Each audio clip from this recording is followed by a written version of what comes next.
Hey, it's Dave Full, and you're listening to Read to Me. Today I decided to do a one take, just a short piece. It's kind of late over here, so I wanted something that I could do in just one quick run, but that would be kind of gripping enough to be interesting.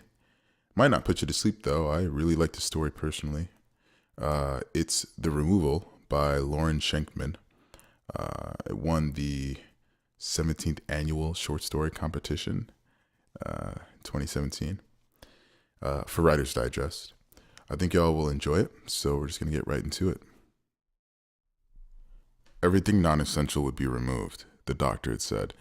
Victor, desperate, had said, yes, of course, but now, as he was being laid out on the operating table, the doctor's statement sounded frighteningly extreme. The doctor bent over him, the swivel lamp a supernova behind his green cap, his brown eyes with their bristling lashes pared down over his mask. The doctor was maybe 10 years older than Victor, in his 40s, and very successful, with a jogger's physique. Victor wondered if the doctor himself had undergone the surgery at some point, but it seemed rude to ask. How long will it take? Victor had asked. Well, it's impossible to tell before we open you up, but judging from the scan, there's plenty to do. Now there was a sharp pinch at Victor's forearm. The anesthetic flowed in minutes. It was as though someone had loosened the ribbon connecting Victor's mind to his body. His consciousness hovered a few inches above the table, like one of those angels who are just a baby's head and wings. We'll get to the most recent things first, the doctor said, his voice muffled by his mask. And he was right. Out came two rubbery lumps, like fat on the edge of a cheap steak, which Victor recognized immediately. One was the dental work he'd been overcharged for that summer. The other one was the new woman at work who had been promoted to the position he'd been eyeing. Then came long, slender ribbons of stringy stuff like linguine, his hatred of March, a pointless month, and of harmonica music. Just getting started, said the doctor, whose gloved hands were already filthy with fluid, not red like blood, but a brownish liquid like the runoff from cooked meat. The next piece was considerably larger, a softball-sized clump with many lobes, each like the cartilage on the end of a chicken bone. That was Olympia, his ex, her superior taste in film, the cheerful persona she put on for other people and stripped off like a too-tight dress the minute they got home. Even her luxurious caramel-colored hair, which, on the day they'd met, had grabbed his attention from across the cafe, he'd later come to hate it. It had continued to be arrestingly beautiful, even after Olympia herself had become unbearable to him. When this large item lay on the surgical tray, dribbling a clear liquid, Victor was sure the doctor would now sew him back up, but he seemed to double his activity. He pulled out a constellation of fossilized giblets, the girls who had refused to talk to, date, or have sex with him, then two nearly identical lumps bristling with little hair like rootlets, his jealousy of his friend Todd, who was slightly taller than him, and of his friend Chris, who was slightly better at pool.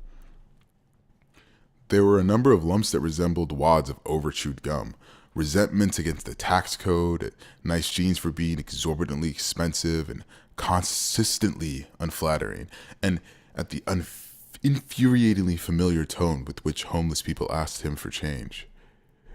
Two nurses in green scrubs had been helping discard the fetid matter, picking it up from the metal tray with steel pincers and placing it in small paper bags for the incinerator. Now it was coming out so fast that they simply scooped it up by the handful and dumped it into a tall white bucket. In fact, the volume of the meat and the fluid in the bucket was clearly much larger than his body cavity. Victor began to panic, like, how could there be possibly anything left of him? Those are probably the parentals, the doctor said, holding up two tumors as they were a pair of new-born twins. They're smaller than average. Victor wasn't surprised. It was just his mother's self-conscious laugh that he hated, his father's dogged good cheer. The resentment against his siblings, slimy masses like calf liver, were small as well. He was the oldest and most intelligent of the three, after all, and had mostly gotten his own way. His little brother was, by some accounts, better looking, though, and his little sister had recently called him sexist for suggesting that the new woman had been promoted because of affirmative action. The doctor slowed. Victor couldn't feel anything exactly, but he could sense an enormous pressure, as if something was being torn out by the roots. Finally, with a grunt, the doctor raised a huge grayish lump the size of 2 fists, wrinkled and striated like a brain or an underdeveloped fetus. This one had countless secret folds and its own organelles and cancers, each of which Victor could recognize and name. It had been growing in him since birth. It was his outrage that he, like everyone else, would never be completely happy. That life was both cruelly short and unbearably long. An eternity of never quite getting what he wanted, moment by moment until it ended. "I think that's everything," the doctor said, panting. His green scrubs were splattered from neck to ankle, and he wiped his forehead with his arm, leaving a brown, greasy smear. "How do you feel now?" Victor couldn't respond, but if he could have, he might have said something like this.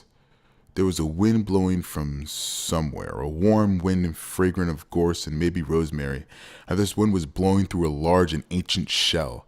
The shell, Victor knew instinctively, was extremely, inordinately old, older somehow than the earth itself, because by the time it had washed up on the universe's first beach, it was already empty and clean.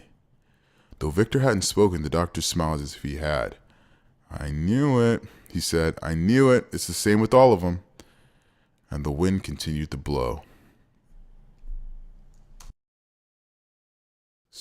I hope you enjoyed listening to The Removal by Lauren Schenkman as much as I enjoyed reading it. And if you did, please subscribe. And, tell me what you want me to read next in the comments. Or email me at davefulldoesvoiceovers@gmail.com.